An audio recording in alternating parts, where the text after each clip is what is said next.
Tātad dastojot, mēs izvēlamies, norādam koku sugu, šajā gadījumā tā ir egle, otrā stāva egle. Novietojam dasmēru šajā 1,30 m augstumā un tātad fiksējam caurmēru un arī dasmērs šajā gadījumā piedāvā kvalitātes grupai attiecināt šo koku stumbru, šajā gadījumā zāģbaļķim.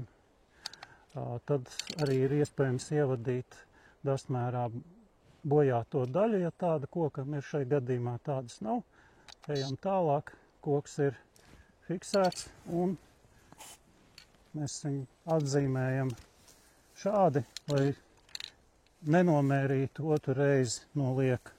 Ejam pie nākamā koka. Darām to pašu.